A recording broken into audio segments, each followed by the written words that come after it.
लेकिन ये रहा कि इस बार जैसे पेपर की बात करी जाए तो पिछली बार के कंपेरेटिवली इस बार पेपर इजी रहा है, क्योंकि पिछली बार देखा था पिछले साल का देखा जाए तो ये पेपर इजी टू मॉडरेट था। पिछले बार थोड़ा टफ पेपर था। अभी इसमें ऐसे तो चांस लग रहा है, इस बार लग रहा है कि पिछली बार जो हमारे पास बहुत सारे ऑप्शन देखने को मिले थे ओनली 2 एंड ओनली 1 का, इस बार था पुराने वाले पैटर्न पे ही पेपर आई है। तो क्लियर हो जाएगा क्या लग रहा है? बिल्कुल क्लियर हो जाएगा और मुझे लगता है कट ऑफ इस बार 100 पार हो जाएगा। पिछली बार ओनली 1 ओनली 2 ओनली 3 जैसे ऑप्शन थे, इस बार ऐसा कुछ नहीं था। 1 2 3 1 2 4 1 2 ऐसे वाले ऑप्शन थे जिसमें एलिमिनेशन के चांसेस थे। मैंने मोर देन 90 किया है। More than 90। वाह। जैसा कि हम जानते हैं कि आज इंडिया का one of the most challenging prestigious exam है, तो आज चलिए सुनते हैं एस्पिरेंट से कि कैसा रहा उनका इस साल का एक्सपीरियंस, और साथ ही साथ जो इस साल जो नए बच्चे आए, जो फर्स्ट अटेम्प्ट वाले बच्चे आए एस्पिरेंट्स, उनसे भी सुन ही लेते हैं कि उनका पेपर कैसा गया। Hi, what's your name? Myself Shashikant. My name is Ravish Kumar. Manish Kumar. आपका? जितन सिंह। हरीश रावत। कपिल यादव। आपका? Deepak. My name is Nilesh Sharma. My name is Vidya. Swati. My name is Sangam. Vipin Kumar. आपका? Lakshmi. My name is Kush. कौन सा अटेम्प्ट था? मेरा फर्स्ट अटेम्प्ट है ये। फर्स्ट अटेम्प्ट था और मेहनत तो की ही थी, बाकी देखिए ईश्वर की मर्जी क्या होती है। अच्छा, ये मैं फर्स्ट था। मेरा तीसरा था ये। तीसरा था। फर्स्ट। फर्स्ट। मेरा थर्ड अटेम्प्ट है। मेरा ये सेकंड अटेम्प्ट है। Third attempt. हाँ, this was my first attempt. पहला अटेम्प्ट है। It was my first attempt and my medium is English. मेरा सेकेंड अटेम्प्ट है और इंग्लिश मीडियम। मेरा हिंदी मीडियम है, सेकंड अटेम्प्ट। मेरा फर्स्ट अटेम्प्ट है और मैं हिंदी मीडियम में देता हूँ पेपर। सेकंड अटेम्प्ट था जो कि हिंदी मीडियम में मैंने दिया हुआ है। ऐसा बिल्कुल थॉट नहीं था क्योंकि पहले से था, 1 साल का मेहनत है ये, तो ऐसा तो हो ही नहीं सकता है कि मन में एक बार भी थॉट आए कि नहीं देना है, देना ही था। मैम, गिव अप करने का तो सवाल ही नहीं उठता है। इस प्रिपरेशन में कूदे तो पहला मकसद तो यही कि इसको क्लियर करना है। Actually, I'm a working professional, so it's not a do or die situation for me. So it's not like giving up. It's like trying and trying. Okay, so I do not take it as giving up. Yeah, give up. So you try, you pass or fail. नहीं, give up तो शायद UPSC में बहुत कम लोग करते हैं। वो तभी करते हैं या तो उनके अटेम्प्ट खत्म हो जाए या उनकी एज निकल जाए, उससे पहले वो गिव अप नहीं करते हैं। अब वो थॉट्स तो चले गए, अब देना है तो देना है, डिसाइड कर लिया है। अब डर तो लगता ही है, लास्ट पेपर आया हाथ में तब तक डर लगता है, लेकिन उसे तो ओवरकम करना होता है।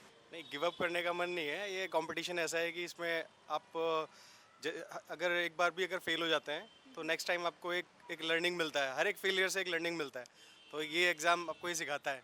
अगर पिछले साल के क्वेश्चन पेपर से कंपेयर किया जाए तो कितना डिफरेंस आपको देखने को मिला? डिफरेंस इसमें बस ऑप्शंस की थी। पिछली बार जो हमारे पास बहुत सारे ऑप्शन देखने को मिले थे ओनली 2 एंड ओनली 1 का, इस बार था पुराने वाले पैटर्न पे ही पेपर आई है। लेकिन ये रहा कि इस बार जैसे पेपर की बात करी जाए तो पिछली बार के कंपेरेटिवली इस बार पेपर इजी रहा है, क्योंकि पिछली बार देखा था, पिछली बार वो पेयर्स वाले ऑप्शन ज़्यादा थे कि 1 पेयर 2 पेयर 3 पेयर। इस बार वो वाला ऑप्शन उन्होंने फिर से कम कर दिया है। तो मेरे हिसाब से जो इस बार पीसीएस जिसने अटेम्प्ट किया है, इस बार फैक्चुअल क्वेश्चन ज़्यादा रहे हैं। इस बार का ईजियर साइड था पेपर पिछले साल से। आप क्या बोल रहे बहुत बहुत ईजी था पिछले साल का पेपर। हैं? तो क्लियर हो जाएगा क्या लग रहा है? बिल्कुल क्लियर हो जाएगा और मुझे लगता है कट ऑफ इस बार 100 पार हो जाएगा, मुझे जहाँ तक लग रहा है, क्योंकि पेपर बहुत ईजी था पिछले साल की अपेक्षा। पिछले साल का देखा जाए तो ये पेपर इजी टू मॉडरेट था। पिछले बार थोड़ा टफ पेपर था। अभी इसमें ऐसे तो चांस लग रहा है, इस बार लग रहा है कि एक्चुअली पिछले साल वाला मेरा ड्रॉप था, तो जब मैंने एट अ ग्लांस दिया था, थोड़ा ना पेपर अनप्रेडिक्टेबल तो है ही। मतलब जो क्वेश्चंस हैं वो थोड़े आउट ऑफ द बॉक्स भी आ रहे हैं, कुछ एक जनरल सेंस वाले क्वेश्चंस भी आ रहे हैं, एक जनरल अवेयरनेस की, जो तुम आसपास की चीज़ें देख रहे हो उनको चीज़ों को ऑब्जर्व कर रहे हो या नहीं कर रहे हो। जैसे इसमें एक क्वेश्चन आया था कि जो आर्मी की जो पोस्ट होती है, नेवी की पोस्ट जो होती हैं, उस वो सारी पोस्ट सेम होती हैं कि उसमें क्या क्या लेवल्स होते हैं, तो एक जनरल अवेयरनेस वाले क्वेश्चन थे। मुझे इजी लगा पिछले साल के लेवल से, जो कि लेवल था पेपर का पिछले साल से, मुझे इजी लगा। लास्ट ईयर के कंपैरिजन में काफ़ी चेंजेस है, क्योंकि लास्ट ईयर ऑप्शंस में कोई एलिमिनेशन टेक्निक नहीं लगाई जा सकती थी, पर इस साल काफ़ी इंप्रूवमेंट है। इस बार बहुत सही था। पिछली बार से बहुत आसान था। पिछली बार तो कुछ मतलब समझ में ही था कि कुछ नहीं, जैसे क्या है। इस बार तो सब समझ में आ रहा तक पढ़ा हुआ है। फर्स्ट पेपर हुई इसमें भी। कितने क्वेश्चंस आपने अटेम्प्ट किए हैं टोटल? मैंने मोर देन 90 किया है। More than 90। वाओ। मैंने 91 किया है अभी। अटेम्प्ट मैंने 85 किए हैं। आपने? मेरा 87 attempt. Approx 88। Now I think I have attempted only 76 because questions थोड़ा कुछ बहुत ही गूगली टाइप था, मतलब कुछ questions ना, so it was tough like in one sense. Mine was 45, क्योंकि मेरा ज़्यादा अटेम्प्ट नहीं हो पा रहा था, बट आई थिंक इस पर ठीक ठाक अटेम्प्ट किया जा सकता था। मैंने 84 के अराउंड अटेम्प्ट करे हैं लगभग। कुछ में तो ऐसा होता है कि 50-50% चांस होता है, क्लियर गेस जिसे कहते हैं। कैलकुलेटेड गेस, वो किया है मैंने। और बाकी सभी करते हैं लगभग तो 84 अटैम्प्ट किया मैंने। कहाँ से आया था आपके अंदर कि एक सिविल एस्पिरेंट ही बनना है, क्योंकि देश में लाखों बच्चे जो है इस एग्ज़ाम के लिए लगे रहते हैं हर साल। ये तो है कि लाखों बच्चे लगे रहते हैं, लेकिन होता है कि हम लोग बिहार से आते हैं और बिहार से आते हैं तो बिहार में इंडस्ट्री वगैरह तो बहुत कम है, आप देख पा रहे होगे। तो मुझे लगता है कि बहुत सारे बच्चे गवर्नमेंट एग्जाम का प्रिपरेशन करने लगते हैं। शायद इंडिया में सबसे ज़्यादा बिहार के ही बच्चे गवर्नमेंट में भी तैयारी कर रहे हैं, तो आप समझ सकते हो क्योंकि वहाँ का लेवल क्या होगा। परिस्थिति ऐसी बनी हुई है कि आपको जाना ही पड़ेगा, क्योंकि इंडस्ट्री नहीं है, बाहर ही आना पड़ता है, पलायन करना पड़ रहा है। सब दिल्ली आते हैं, मुंबई जा रहे हैं सब जॉब करने के लिए, तो ऑप्शन नहीं मिलता है। गवर्नमेंट जॉब होता है जो अपने एक होता है सिक्योरिटी मिलेगा, तो इसलिए गवर्नमेंट जॉब में जाते हैं सब। मैं बचपन से ही जो मेरी बेसिक नेचर है वो पब्लिक लाइफ में ज़्यादा मेरा मन रमता है, इस वजह से मैं पब्लिक सर्विस में ही जाना चाहता था। हम जब आप स्टार्ट करते हो तो बेसिकली उस टाइम पे हमारा कोई मेन मोटिव होता नहीं है, सबका जॉब पैसा वहाँ तक होता है। लेकिन जब आप इन्वेस्ट करते हो तो आप टाइम ही इन्वेस्ट नहीं कर रहे हो, खुद को इन्वेस्ट कर रहे हो तो बेसिकली। और उस टाइम पे जब आप 1 साल 2 साल इन्वेस्ट कर चुके होते हो तब आपको लग जाता है, मतलब तब तक आपको पता चल जाता है कि आप उस फाइट के लायक हो या नहीं हो। और जब आपको पता लग जाता है फिर आप अपनी फाइट लड़ते हो। तो बेसिकली मोटिवेशन के लिए आपको कुछ किसी को सुनना नहीं पड़ता, किसी को देखना नहीं पड़ता। अगर आपको पता है कि आप क्या करना चाह रहे हो तो आप मोटिवेटेड हो। अदरवाइज़ अगर आपको सिर्फ जॉब चाहिए तो हज़ारों हैं। मेरे को करना है, मेरे को मतलब सिविल सर्विस में जाना है। अब कोई मोटिवेशन वैसा नहीं है, अंदर से ही है कि करना है तो करना है। ऐसा कुछ मोटिवेशन वगैरह ऐसा कुछ नहीं है, एक करियर अपॉर्चुनिटी है बस। एक वो आता है ना कि मतलब क्वेश्चन, अगर मैं यूपीएससी छोड़ा फिर उधर भी उतना स्ट्रगल लगेगा। और प्लस मेरे दोस्त लोग जो अभी someone who is doing business startup, तो वो लोग को देख के वो लोग मुझे बोलते हैं कि जी पढ़ना आसान है अलग कामों से, because you have a lot, you know, आपको रूम में बैठ के पढ़ना होता है, वो दिक्कत है। लेकिन आप जब बाहर जाते हो you have to deal with people, mental, तो it depends. So I know it's tough and it's a long road, लेकिन हर रास्ता ही लंबा होता है। So it all depends on you, आप कैसे लाइफ को लेते हो। सो एक्चुअली हमारे चारों तरफ ही इतना कुछ होता रहता है कि एक टाइम पे अगर हम फोकस करें तो अपने भी मन करता है कि कुछ ऐसा करो कि सोसाइटी में हेल्प हो जाए कुछ हमारी वजह से। और मेरे पापा हमेशा कहते थे कि मतलब अगर तुम्हें कोई चेंज लाना है तो पहले उस काबिल बनो, और अगर तुम्हें कोई चेंज देखना है सोसाइटी में तो उसको खुद लेके आओ। तो बस वहीं से। अगर जीएस के पूरे सिलेबस में अगर कोई एक सब्जेक्ट या कोई ऐसा कोई टॉपिक आपको एलिमिनेट करना था जो बहुत डिफिकल्ट लगा हो, तो वो कौन सा होगा?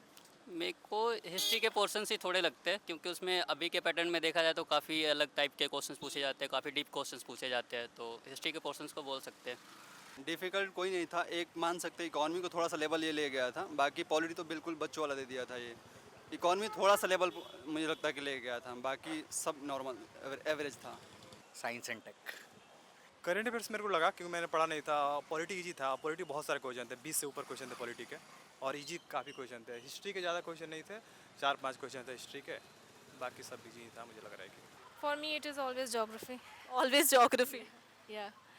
I think toughest part was geography, because उसमें 1 पेयर 2 पेयर करेक्ट वाले क्वेश्चन कंपेरेटिवली ज़्यादा थे, एनवायरनमेंट एंड ज्योग्राफी देखा जाए तो।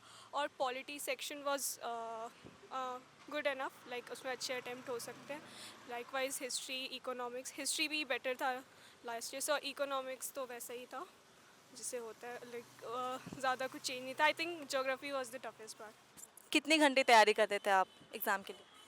अभी एग्ज़ाम से 2-3 महीने पहले एवरेज 10 आवर्स पढ़ाई हो जाते थे एवरेज। उससे पहले 8 घंटे 7 घंटे, अभी 10-11 घंटा भी चला जा रहा है। अभी एग्जाम के टाइम पे 10+ हो ही जाती है। 8 से 10 घंटे पढ़ते हैं डेली, मतलब क्योंकि 2-3 साल से कर रहे हैं तो इतना कर रहे हैं अभी फ़िलहाल। हाँ, अब मैं जॉब कर रहा हूँ, तो जॉब के साथ आपको मिनिमम 6 घंटे तो चाहिए ही चाहिए।